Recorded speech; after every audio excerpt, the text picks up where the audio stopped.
박근혜 전 대통령이 굳은 표정으로 법원에 출석했습니다. 두 번의 휴전이 있었고 검찰과 변호인 측 공방이 길어져 사상 최장의 구속심사가 될 것으로 보입니다. 박 전 대통령이 출석에 앞서 동생 박지만 이주희 회장과 눈물의 재회를 했습니다. 두 사람의 만남은 박 전 대통령 취임식 이후 4년 만에 이루어졌습니다. 박 전 대통령은 영장실질심사 과정에서 뇌물죄를 비롯한 주요 혐의를 대부분 부인했습니다. 판사의 신문에 혼자 답해야 하는 박 전 대통령이 어떻게 대응했는지, 영장은 발부될지, 발부되면 언제가 될지 분석해봅니다.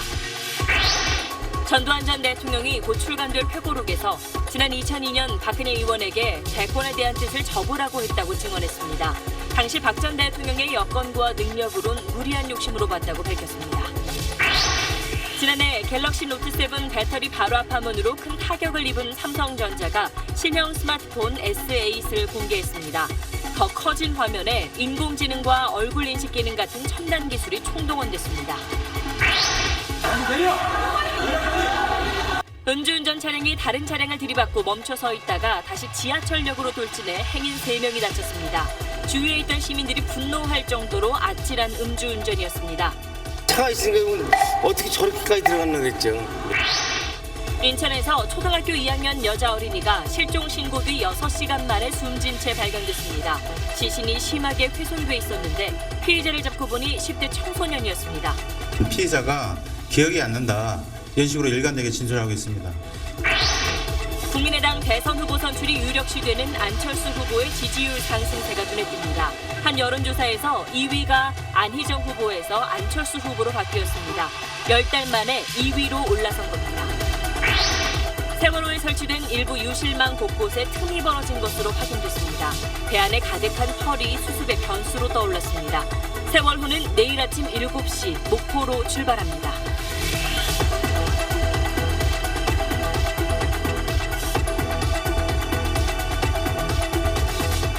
에너지를 쓰던 자동차가 수소로 에너지를 만드는 시대로 현대자동차.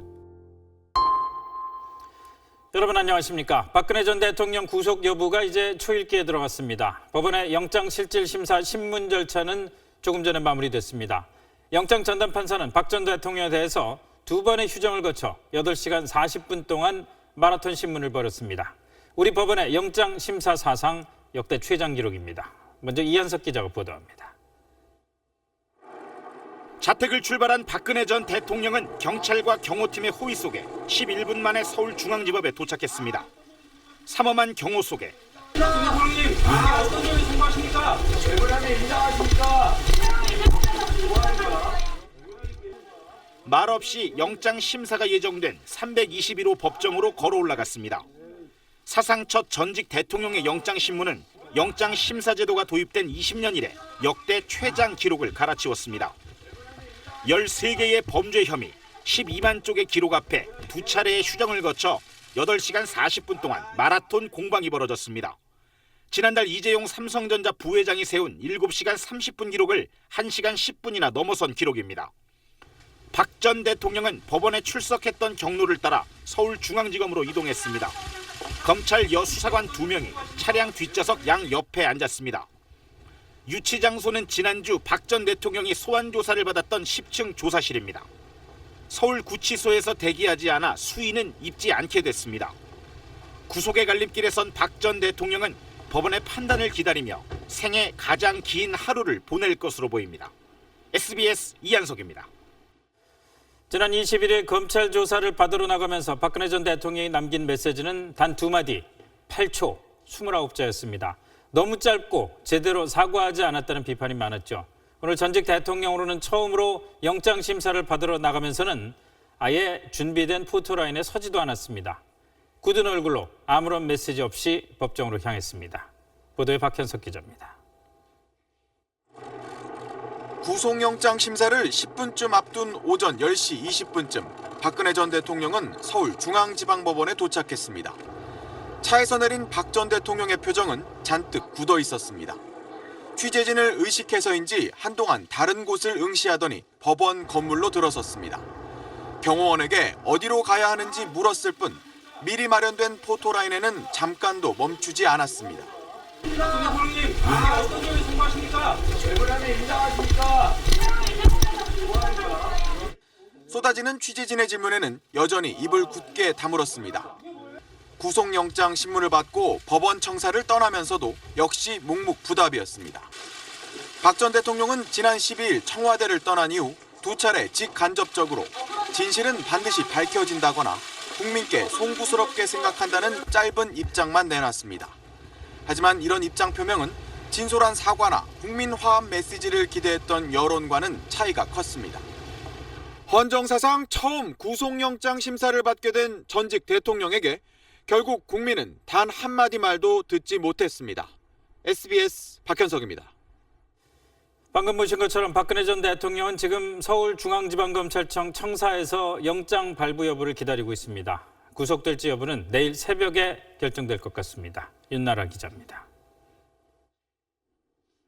영장심사를 마친 강부영 영장전담 판사는 박근혜 전 대통령의 대기 장소를 서울중앙지방검찰청 내 유치시설로 지정했습니다.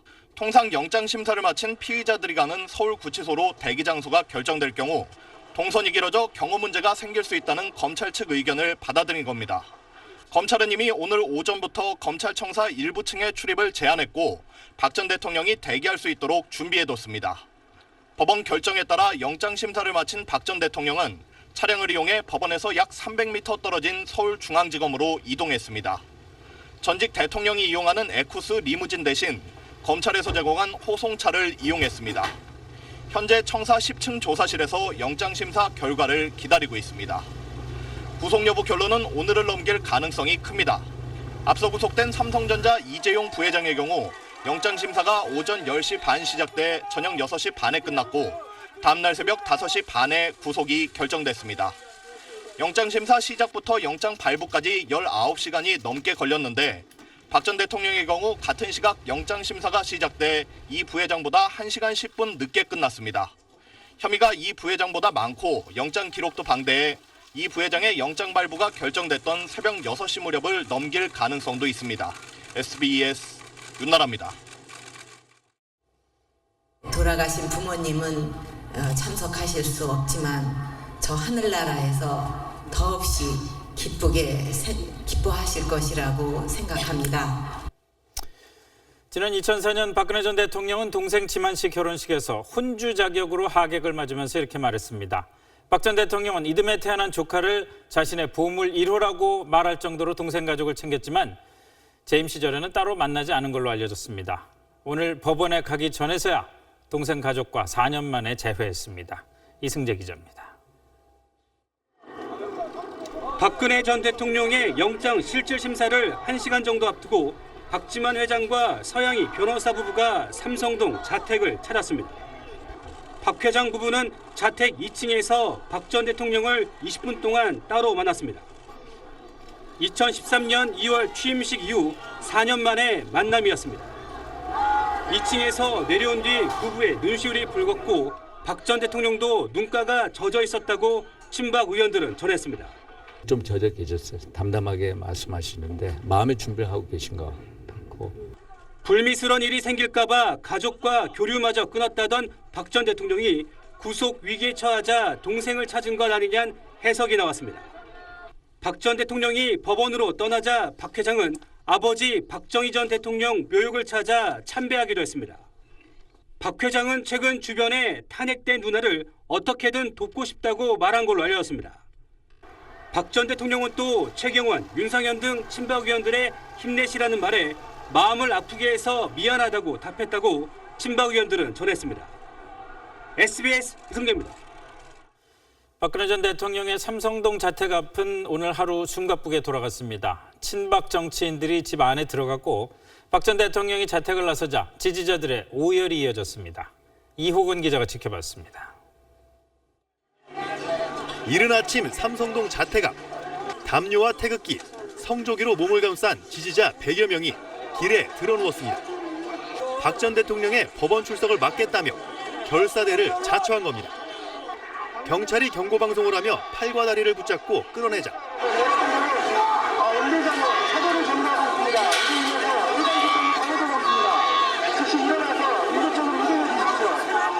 밀고 밀고당기며 거세게 저항했습니다. 경호 차량이 출발을 준비하고 마침내 10시 9분 박 전 대통령이 모습을 드러냈습니다. 올린 머리에 감색 정장을 입은 박 전 대통령은 살짝 미소를 지은 뒤 배웅에 나선 친박 정치인들에게 가볍게 인사하고 차에 올랐습니다. 차 안에서 지지자를 향해 손을 들어 인사하자 오열이 터져나오기도 했습니다.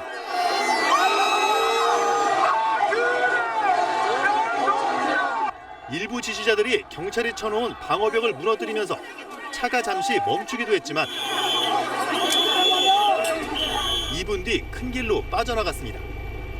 박 전 대통령이 탄 차는 선정릉역과 교보타워 사거리, 서울 고속버스 터미널을 지나 11분 만에 법원에 도착했습니다. 자택 앞에는 지지자 10여 명이 박 전 대통령의 귀가를 기다리겠다며 머물고 있습니다. SBS 이호건입니다. 자택과 법원은 말할 것도 없고 서울중앙지검과 서울구치소 그리고 서초경찰서까지 박 전 대통령의 동선마다 경호 문제로 초비상이었습니다. 민경호 기자입니다. 박근혜 전 대통령이 구속심사 출석을 위해 사용한 서울중앙지방법원 4번 출입구 주변은 오늘 새벽부터 통제됐습니다. 이곳에서의 취재 역시 극히 일부 인원만 허용됐습니다. 오전 10시 19분 박 전 대통령이 법원 청사에 도착하자 긴장감은 최고조에 달했습니다. 입장하는 박 전 대통령을 좋은 자리에서 경호하겠다고 청와대 경호원이 출입 통제선을 임의로 열다가 법원 직원의 제지를 받기도 했고 다른 경호원은 법원 청사로 들어오는 박 전 대통령의 모습을 몸으로 가리고 취재진의 플래시 세례를 받아내 현장 기자들의 항의를 받기도 했습니다. 심사 이후 박 전 대통령이 대기하는 서울중앙지검은 온종일 일반인의 청사 출입을 막았습니다. 법원과 마찬가지로 박 전 대통령이 대기하는 장소 바로 앞까지 경호가 이루어졌습니다. 서울구치소 앞 역시 박 전 대통령이 구속될 경우 정문에 들어서기 전까지는 경호가 이루어지기 때문에 온종일 점검에 분주했습니다. 혹시 법원이 서초경찰서를 대기 장소로 정할 수도 있어 검찰이 이곳 유치장 상황도 미리 확인해 본 것으로 알려졌습니다.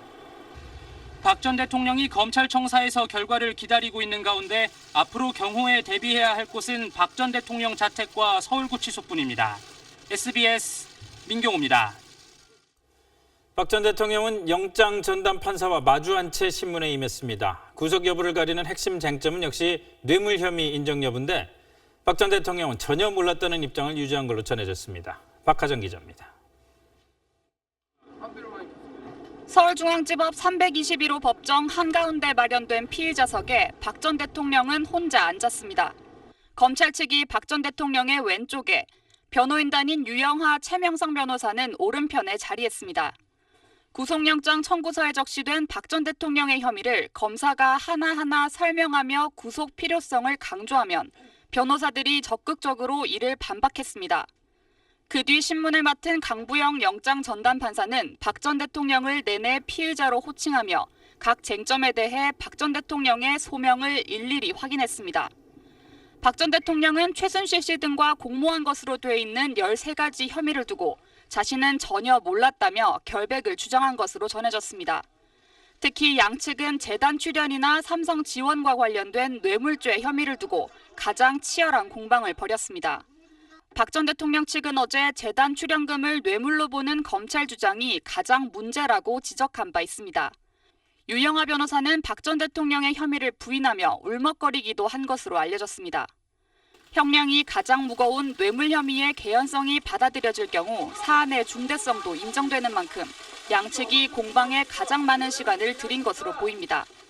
여기에다 검찰 측은 다른 구속 피의자와 형평성을, 변호인 측은 도주나 증거인멸의 우려가 없다는 점을 강조한 것으로 전해졌습니다. SBS 박하정입니다. 네, 법조팀 박상진 기자 나와 있습니다. 자, 박 기자, 강부영 판사죠, 영장 전담 판사. 오늘 박근혜 전 대통령과 이 신문을 하면서 주로 어떤 질문을 했을지 좀 나온 게 있습니까? 네, 기본적으로 조서와 증거는 수사 기록에 다 담겨 있습니다. 네. 그러니까 사실관계에 대한 검찰의 질문, 그리고 피의자들에 대한 답변은 다 담겨 있다는 거죠. 네. 그러면 영장 판사가 박 전 대통령에게 물어봤을 것은 검찰 조사에서 답변한 부분의 추가 설명일 겁니다. 네. 왜 이 검찰 조사에서 이 부분은 왜 이렇게 답변을 했느냐? 다른 사람들의 진술과 증거를 보면 박 전 대통령의 진술과는 다른데 이 부분은 어떻게 된 거냐? 이런 부분들을 주로 물었을 겁니다. 네. 영장 판사가 보통 심사 전에 본인이 기록을 보면서 질문지를 준비를 해가지고 들어가는데요. 이제 영장 심사 도중에도 의구심이 생기거나 이런 부분들은 분명히 질문을 했을 겁니다. 근데 이런 질문을 하는 걸 모두 박 전 대통령이 직접 답을 해야 하는 것 아닙니까? 네, 박 전 대통령이 직접 답변해야 됩니다. 하지만 변호인의 조력을 받을 권리는 있습니다. 네. 근데 이제 일반 형사 재판처럼 당사자는 말을 안 하고 가만히 있고 변호인이 혼자서 이렇게 변호를 하는 식의 얘기는 안 되고요. 판사가 질문을 하면 박 전 대통령이 변호인하고 상의를 해서 답변을 하는 건 가능하다는 거죠. 네. 근데 이제 이게 반복이 되면 피의자에게는 상당히 불리한 상황으로 돌아갑니다. 아, 그렇습니까? 예, 이게 왜냐하면 판사의 신문에 본인 스스로 원래는 답변을 하게 돼 있는데 자꾸 변호인에게 문의를 하니까 이 부분이 본인이 자꾸 수세에 몰리고 있구나라는 부분들을 스스로 인정하게 되는 꼴이 되기 때문입니다. 판사에게 그런 인상을 줄 수 있다는 거군요. 네, 그렇습니다. 자, 이제 신문도 끝났고 이제 그 영장 전담 판사의 그 실질 심사만 남은 건데 계속 지금 하고 있겠죠, 아마도. 네, 그렇습니다. 지금쯤이면 구속 여부 판단이 좀 어느 정도 내려졌을까요? 어떨까요? 네, 이제 시작한 지 끝난 지가 얼마 안 됐기 때문에 기록을 다시 보고 영장 심사에서 이제 서로 검찰 측과 변호인 측에 이제 오갔던 공방, 그리고 박근혜 전 대통령 당사자가 판사 신문에 응했던 부분들, 네. 이런 부분들을 지금 종합하기 때문에 아마 시간이 상당히 오래 걸릴 것으로 예상은 됩니다. 그래서 이제 영장이 발부가 될 거냐 기각이 될 거냐 이거에 대해서 상당히 관심이 많은데 범죄 구성에 대한 검찰 수사의 논리 이 부분 자체에 큰 흠이 없는 한 영장 발부 가능성이 상당히 높다는 게 법조계 중론입니다. 네. 이게 어떻게 생각하면 상당히 당연한 말 같은데요. 이제 역으로 생각을 해보면 박근혜 전 대통령의 논리로는 검찰 수사를 현재 뒤집기가 상당히 쉽지 않다라는 거죠. 네. 그래서 오늘 아마 영장 심사에서도 박근혜 전 대통령 측이 법 논리 외에도 도주와 증거인멸의 우려가 없다. 이런 부분들에서 강조한 이유도 아마 이 부분 때문으로 보입니다. 그렇군요. 한번 지켜봐야겠습니다. 네. 수고했습니다. 박근혜 전 대통령은 구속영장이 발부되면 서울구치소에 수감됩니다. 일반 수감자와 같은 대우를 받겠지만 전두환 노태우 두 전 대통령의 전례를 따를 경우에 일반 수감자보다 넓은 독방에서 지내게 됩니다. 영장이 기각되면 당연히 자택으로 돌아가는데 이 경우에 검찰이 영장을 다시 청구할 가능성은 높지 않습니다. 임찬종 기자가 설명해 드립니다. 법원이 구속영장을 발부하면 박근혜 전 대통령은 검찰이 제공하는 차를 타고 서울구치소로 이동하게 됩니다. 구치소 정문까지는 청와대 경호팀이 경호를 계속합니다. 전직 대통령에 대한 경호 예우는 거기까지입니다. 구치소 안에 들어서는 순간 박 전 대통령은 일반 수감자들과 똑같은 대우를 받게 됩니다. 인적 사항을 확인하고 간단한 건강 검진과 신체 검사를 받은 뒤 가슴에 수인 번호가 새겨진 수의를 입게 됩니다. 세면 도구와 덮고 잘 모포, 식기 세트를 들고 배정된 방으로 가게 됩니다. 그나마 특혜라면 수용 장소입니다. 전두환, 노태우 전 대통령 전례를 따른다면 일반 독방보다 2배 큰 11.5제곱미터 규모의 독방과 16.5제곱미터 규모의 면회실과 조사실을 제공받을 가능성이 큽니다. 원칙적으로 외부 음식은 반입할 수 없고 구치소에서 주는 음식을 독방 안에서 해결하고 식사를 마치면 세면대에서 직접 식판을 닦아 반납해야 합니다. 규정상 머리핀은 흉기로 쓰일 수 있어 반입이 금지되는 만큼 수십 개의 머리핀이 필요한 올림머리는 더는 할 수 없습니다. 반면 구속영장이 기각되면 박 전 대통령은 청와대 경호실의 경호를 받으며 삼성동 자택으로 돌아갑니다. 본격적인 대선 전국에 들어가기 전에 검찰이 수사를 마쳐야 하는 만큼 영장 재청구 없이 불구속 기소될 가능성이 큽니다. SBS 임찬종입니다. 박근혜 전 대통령과 최순실 씨와의 인연은 최 씨의 아버지 최태민 씨로부터 비롯됐습니다. 이들의 과거를 가장 잘 아는 사람 중 한 명이 전두환 전 대통령입니다. 박정희 전 대통령 서거 이후에 신군부가 12.6 사건을 직접 수사했기 때문입니다. 전두환 전 대통령이 곧 출간할 회고록에서 자신이 아는 최태민 씨와 박근혜 전 대통령 간의 과거를 얘기했습니다. 문준모 기자입니다. 전두환 전 대통령은 회고록에서 지난 2002년 박근혜 전 대통령이 대권 의지를 비치며 도움을 요청했다고 공개했습니다. 하지만 그런 뜻을 접으라고 권했다며 당시 박 전 대통령의 여건과 능력으론 무리한 욕심으로 봤다고 밝혔습니다. 최태민 씨에 대해선 박 전 대통령을 등에 업고 많은 무리를 빚은 인물이라고 평가했습니다. 그러면서 11.6 이후 상당 기간 전방부대에 격리해놨는데 박 전 대통령 뜻엔 맞지 않았을지 모른다고 적었습니다. 11.6 이후 박 전 대통령에게 전달된 뭉칫돈의 액수와 성격도 밝혔습니다. 대통령 비서실장방 금고에서 수표와 현금 9억 5천만 원을 찾아 모두 유족에게 전했지만 얼마 뒤 박 전 대통령이 11.6 사건 수사비로 쓰라며 3억 5천만 원을 돌려줬다는 게 전 대통령의 주장입니다. 박 전 대통령의 기존 입장과는 배치됩니다. 9억 원을 받은 것이 아니고 처음부터 6억 원을 받았습니다. 그리고 3억 원을 수사 경력금으로 돌려준 사실이 없습니다. 이순자 여사도 최근 발간한 회고록에서 박근혜 정부 초기 재산 추징이 본격화한 데 섭섭함을 드러냈습니다. 탄핵을 계기로 전 대통령 내외가 박 전 대통령에 대한 불편한 심정을 드러낸 거란 해석이 나옵니다. SBS 임주모입니다. 대선 시기의 초점이 5월 9일을 향해서 빠르게 다가가면서 각 후보들의 움직임이 기민해지고 있습니다. 민주당에서는 안희정, 이재명 두 후보가 문재인 대세론에 대한 협공에 나섰고 10달 만에 여론조사 지지율 2위로 올라선 국민의당 안철수 후보는 추격의 고삐를 바짝 쥐기 시작했습니다. 잠시 뒤에 자세히 전해드립니다.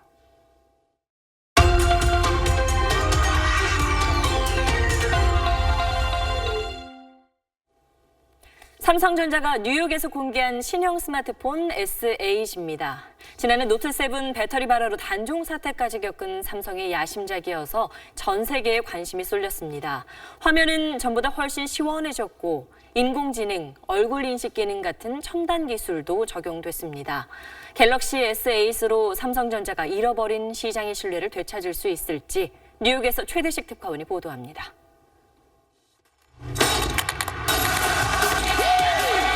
갤럭시 S8의 가장 큰 특징은 화면의 크기입니다.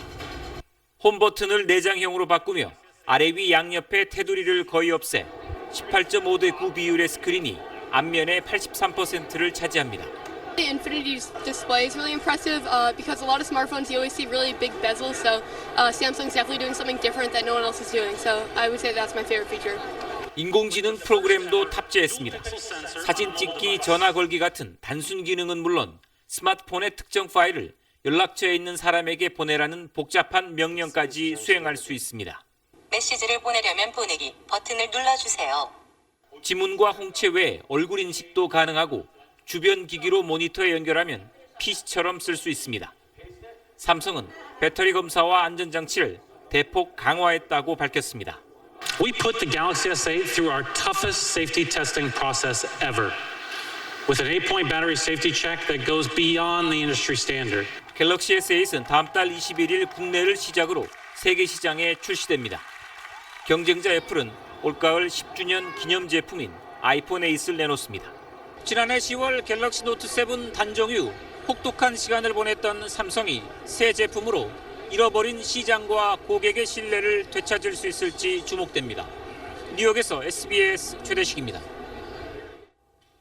미세먼지로 걱정 많은 요즘인데요. 중국발 초미세먼지 때문에 우리나라와 일본에서 연간 3만 명 넘는 사람이 조기 사망한다는 연구 결과가 나왔습니다. 최희선 기자입니다.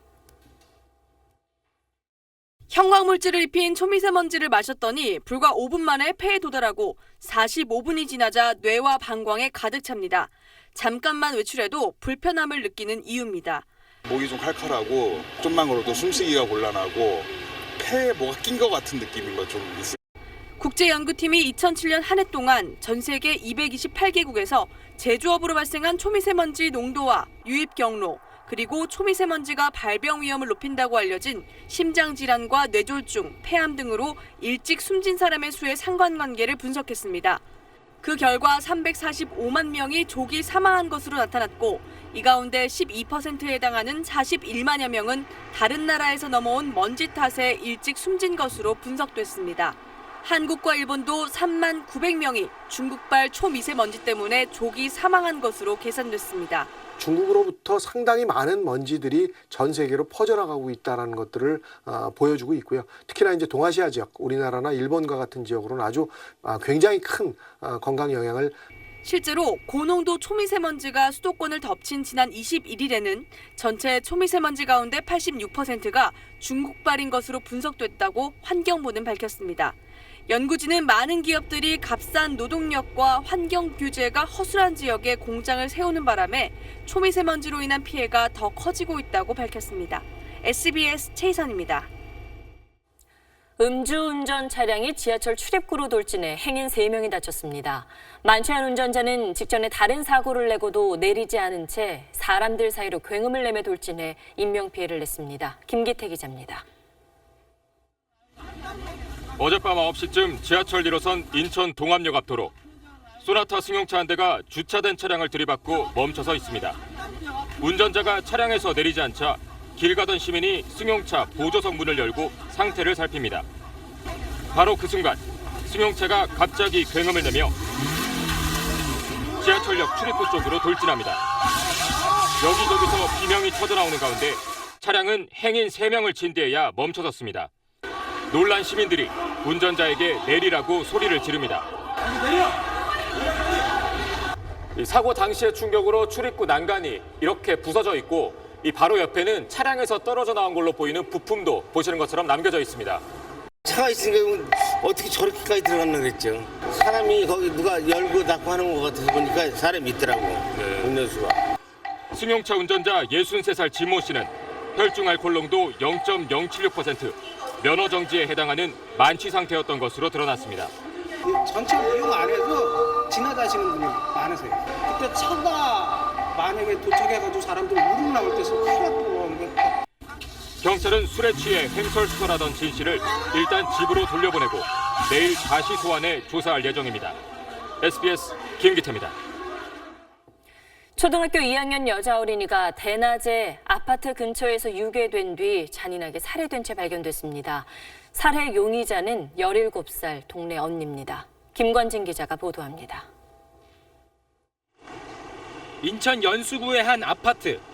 어젯밤 10시 반쯤 이곳에 사는 8살 초등생 B양이 아파트 옥상 5m 높이의 물탱크 지붕 위에서 숨진 채 발견됐습니다. 시 씨는 목이 졸린 흔적과 함께 심하게 훼손된 상태였습니다.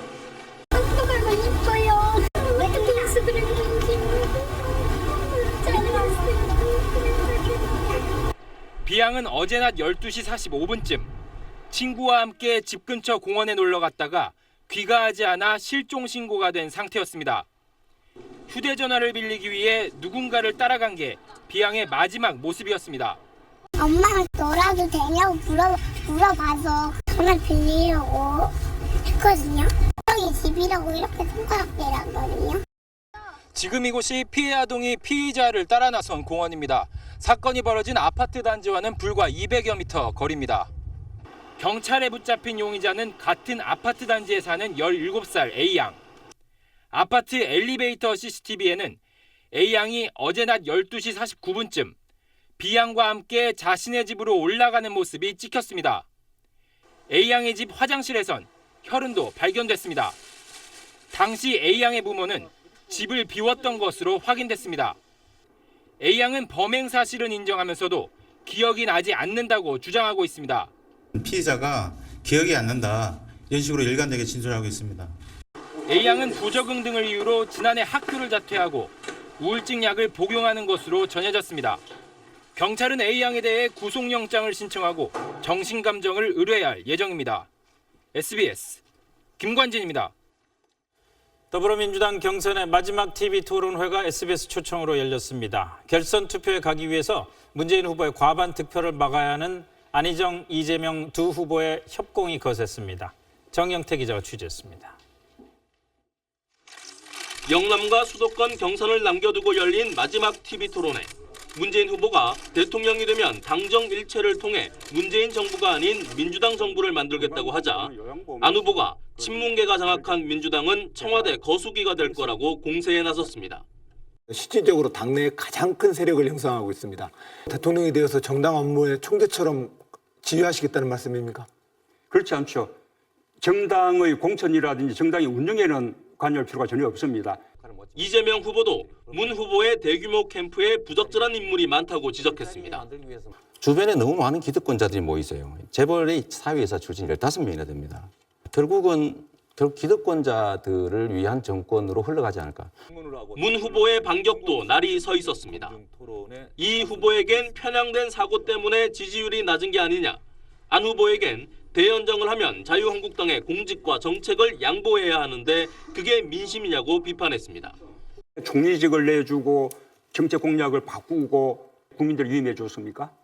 국가개혁과제를 내서 우리가 합의할 수 있다면 바람. 최성 후보는 안희정, 이재명 후보의 과거 전과 기록과 판결문을 공개하라고 거듭 요구했습니다. SBS 정영태입니다.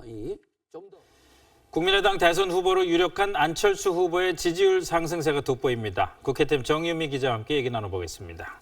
자, 오늘도 경선이 있었죠. 네. 안철수 후보가 낙승했죠? 네, 그렇습니다. 국민의당이 조금 전에 대구, 경북, 강원 경선 개표 결과 발표했는데요.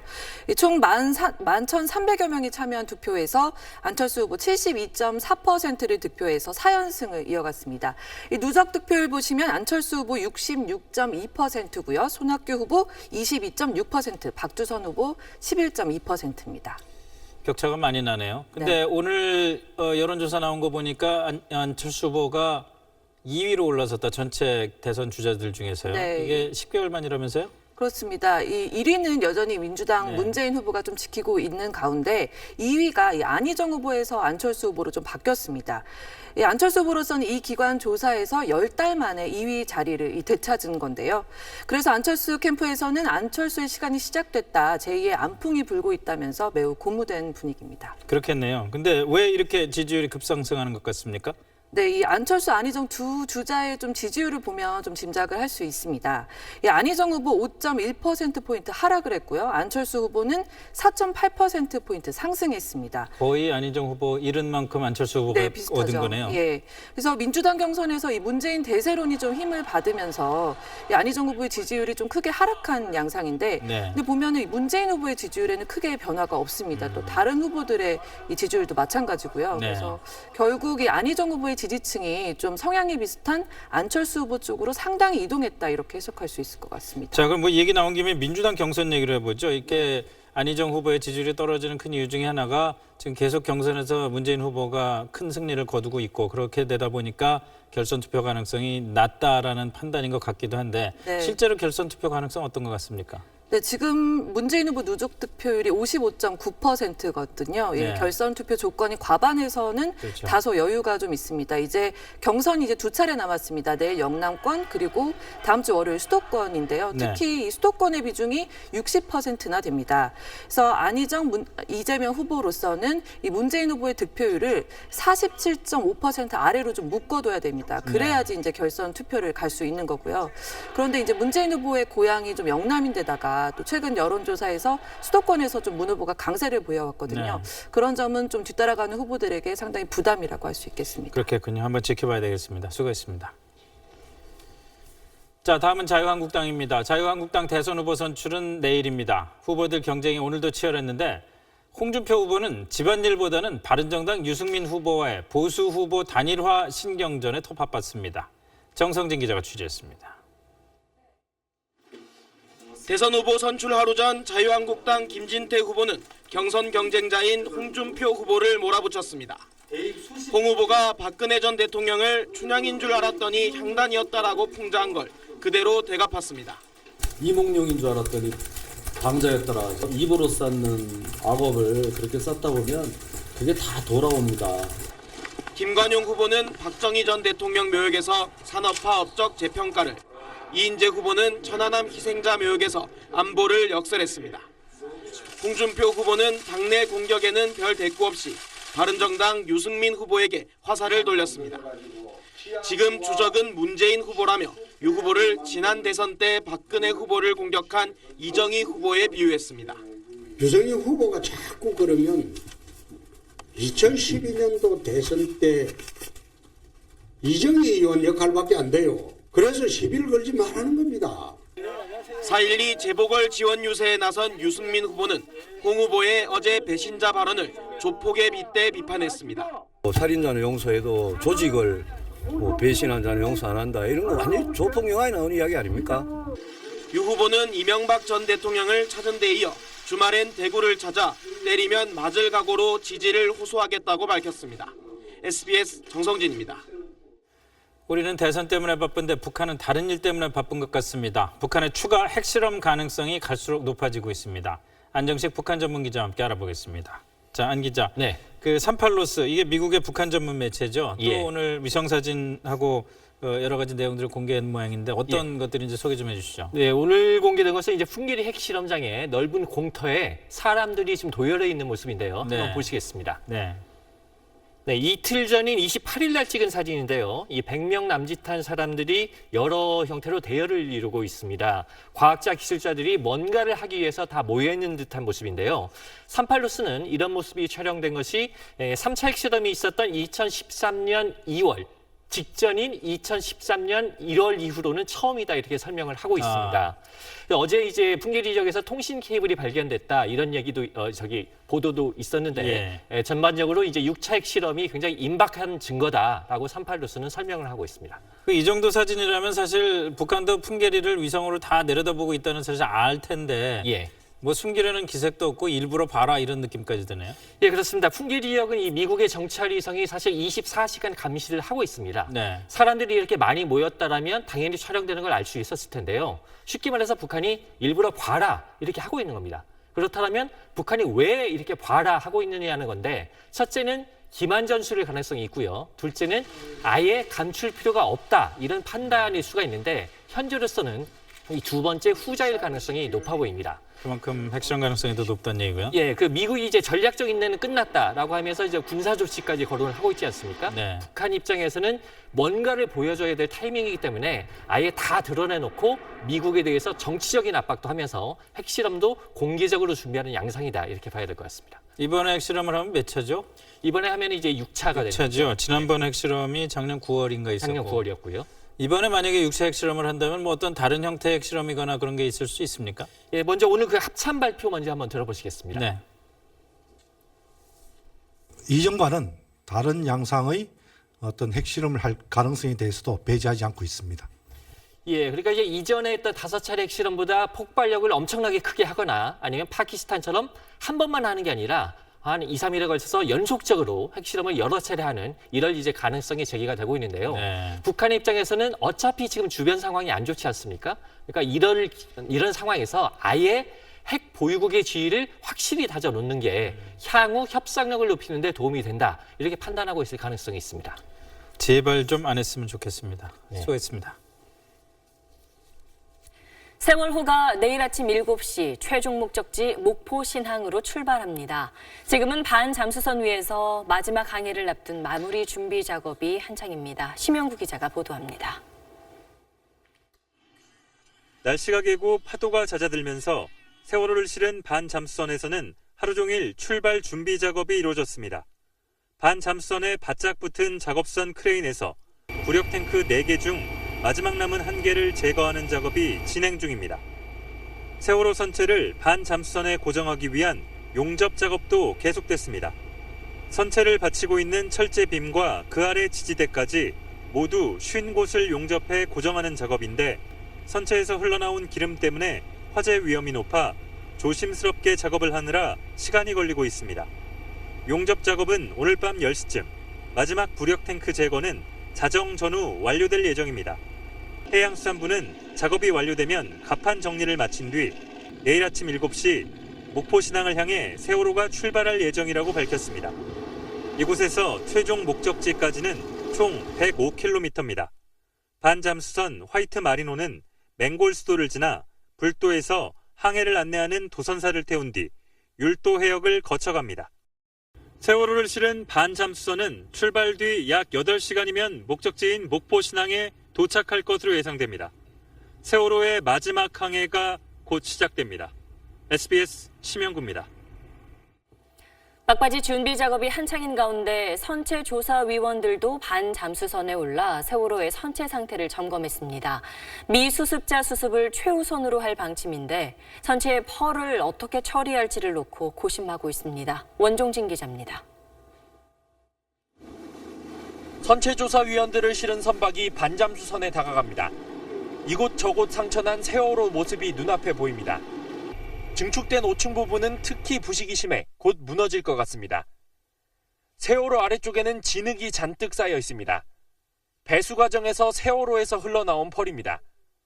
김창준 선체조사위원장 등 조사위원들은 오늘 오전 반잠수선에 올라 세월호의 상태를 점검했습니다. 유실 방지망을 설치했지만 곳곳에 3에서 5cm 정도 틈이 벌어진 곳이 발견됐습니다. 선체 내부에 가득 찬 펄이 배수 과정에서 이 틈으로 흘러나와 반잠수선 갑판 위에 쌓인 겁니다. 해수부 설명은 정도가 따라 다른데 깊은 데는 무릎까지 온다 이 정도. 조사위원들은 미수습자 수습을 최우선으로 할 방침입니다. 하지만 이를 위해서는 펄을 어떻게 처리할지 먼저 결정해야 합니다. 유해나 유류품 등이 섞여 있을 수 있어 펄을 제거하는 과정에서 유실 우려가 있기 때문입니다. 이에 따라 정밀한 망이나 채로 펄을 걸러가며 제거해야 한다는 의견도 제시됐습니다. 선체조사위원회는 펄이 차 있는 선체 안에 로봇을 투입하는 등 다양한 수습 방법을 고민하겠다고 밝혔습니다. SBS 원종진입니다. 목적지인 목포 신항에선 세월호 거치 준비 작업이 순조롭게 진행 중입니다. 현장 연결합니다. 정우선 기자. 네, 목포 신항에 나와 있습니다. 네, 준비 잘 되고 있습니까? 네, 내일 아침 7시 세월호 출발이 확정되면서 이곳 목포 신항의 움직임도 바빠졌습니다. 제 뒤에는 원래 대형 화물선이 정박을 하고 있었는데요. 이 자리가 내일 세월호를 실은 반잠수선이 들어올 공간이어서 오늘 아침부터 화물선을 이동시키는 작업이 진행됐습니다. 대형 컨테이너선이라 움직임이 느렸는데요. 2시간 정도 걸려 철제부두에서 남쪽으로 250m 정도 이동했습니다. 세월호를 반잠수선에서 육지로 옮기는데 꼭 필요한 장비가 모듈 트랜스포터입니다. 바퀴 달린 특수 운송 장비인데 내일 아침 전국 각지에서 이곳 목포 신항으로 순차적으로 가져올 예정입니다. 중앙수습대책본부 설치는 완료됐습니다. 사무실 용도로 쓰일 컨테이너 45개가 들어섰고 10여 개 기관에서 공무원 110여 명이 파견됐습니다. 세월호를 맞을 목포시엔 추모 분위기가 고조되고 있습니다. 시내 도로변에는 희생자를 추모하는 노란 플래카드가 줄줄이 걸렸습니다. 다음 달 예정이던 유달산 축제도 취소했습니다. 오면 말을 어찌 다 할 수 있다. 나 그런 볼 때만 나는 눈물을 흘려요. 그 부모들 마음 어쩌겠어. 내일 세월호가 항구에 도착한 후 육상 거치가 마무리되는 데는 나흘에서 닷새 정도가 걸릴 전망입니다. 지금까지 목포 신항에서 SBS 정호선입니다. 네, 다음 소식입니다. 우리나라 유방암 환자가 가파르게 늘고 있습니다. 고령 출산 그리고 제왕절개와 관련 깊다른 연구 결과가 발표됐습니다. 남주현 기자와 얘기 나눠봅니다. 늦게 출산하거나 제왕절개를 하면 유방암 위험이 얼마나 높아지는 겁니까? 고대 구로병원 연구팀이 지난 2010년에 아이를 낳은 여성 45만 명을 3년 동안 추적 조사했는데요. 35세를 넘어서 출산하면 유방암 발병 위험이 2.8배 높아졌고요. 그리고 제왕절개한 경우에는 자연분만 때보다 20% 높은 것으로 나타났습니다. 네, 고령 출산, 제왕절개했을 때 유방암 발병이 더 많은 이유는 뭔가요? 일반적으로 출산 직후에는 유방암 위험이 어느 정도 높아집니다. 임신이나 출산 과정에서 여성 호르몬의 급격한 변화가 일어나기 때문인데 이게 35세 이상 여성에서는 더 크게 작용하기 때문으로 추측이 됩니다.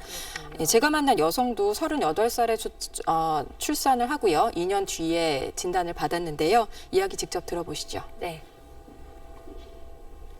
전몸살이나 이런 것들이 되게 심해서 많이 뭉쳐 있었기 때문에 피곤해서 뭉치나 보다라고만 정말 생각을 했었기 때문에 제왕절개를 하면 유방암 위험이 또 더 커집니다. 자연분만할 때 옥시토신이라는 항암 효과가 있는 호르몬이 좀 많이 분비가 되거든요. 근데 이게 제왕절개 때는 적게 나오기 때문입니다. 네, 그렇다고 35세 넘어서 출산하거나 제왕절개하는 거를 막을 수도 없는 건데 어떻게 해야 될까요? 그게 저희가 이제 연구진에게 던졌던 질문인데요. 고령 산모인 경우에는 모유 수유를 하면 유방암 위험을 좀 어느 정도 낮출 수 있습니다. 앞서 말씀드린 옥시토신이라는 호르몬이 모유 수유할 때도 많이 나오거든요. 그래서 모유 수유하는 것이 중요하고요. 또 다른 전문의 조언도 들어보시겠습니다. 나이가 좀 많고 제왕절개를 했고 하는 경우에는 적극적으로 자가검진 잘하고 이상 있을 때는 병원에 빨리 가자. 또 기억을 해야 되는 게요. 출산 경험이